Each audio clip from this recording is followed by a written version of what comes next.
Cindy qui m'a demandé qu'est-ce que ça veut dire ce petit kashira qu'on retrouve souvent à la fin des phrases.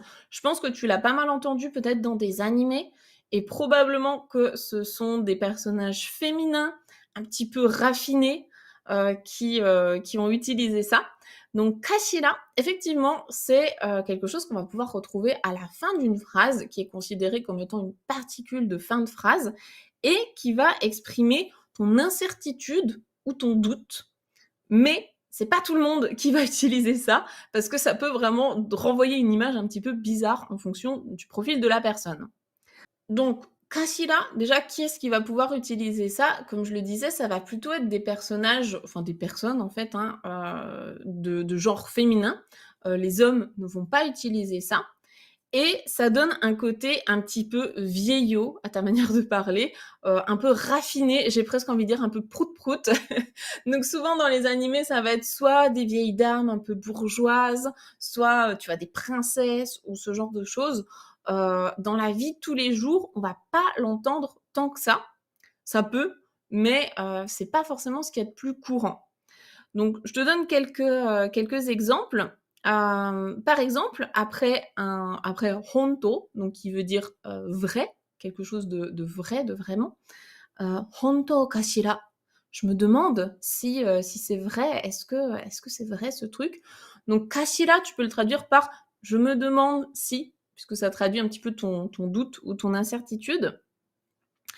Hem, Tu peux l'utiliser après un verbe, comme par exemple, où est-ce qu'il est allé? Où est-ce qu'il est passé? Doko e itta kashira? Je me demande où est-ce qu'il est allé? Doko e itta kashira? Donc ici, j'ai mis le verbe ikimasu, iku, forme en ta, forme passée. Et puis, je te donne un dernier exemple, je me demande si ce truc, ce serait pas un peu dangereux quand même? Kiken janai kashira? Je me demande si ce serait pas un petit peu dangereux? Donc ce genre de forme, ça fonctionne. Après, voilà, c'est pas non plus ce qu'il y a de plus courant dans la vie de tous les jours et ça va pas non plus être extrêmement, poli, d'utiliser ça.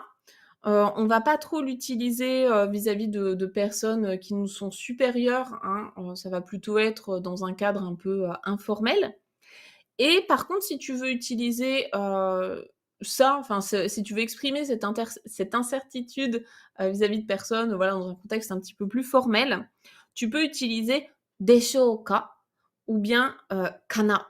Kana, c'est pareil, c'est la même chose, mais c'est neutre. Les hommes et les femmes vont l'utiliser et c'est assez poli. Donc kana, c'est un petit peu plus, courant que kashira.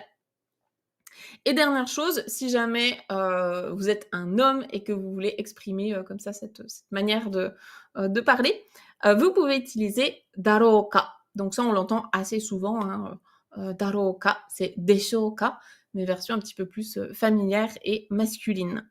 Voilà un petit peu pour ce kashi-là. J'espère que, c'est plus clair, pour toi et puis, du coup, si jamais vous avez l'occasion d'entendre, ce kashi-là, dans la bouche d'un personnage et bien vous pourrez, remarquer, voilà, que c'est pour exprimer une incertitude. «Tiens, je me demande si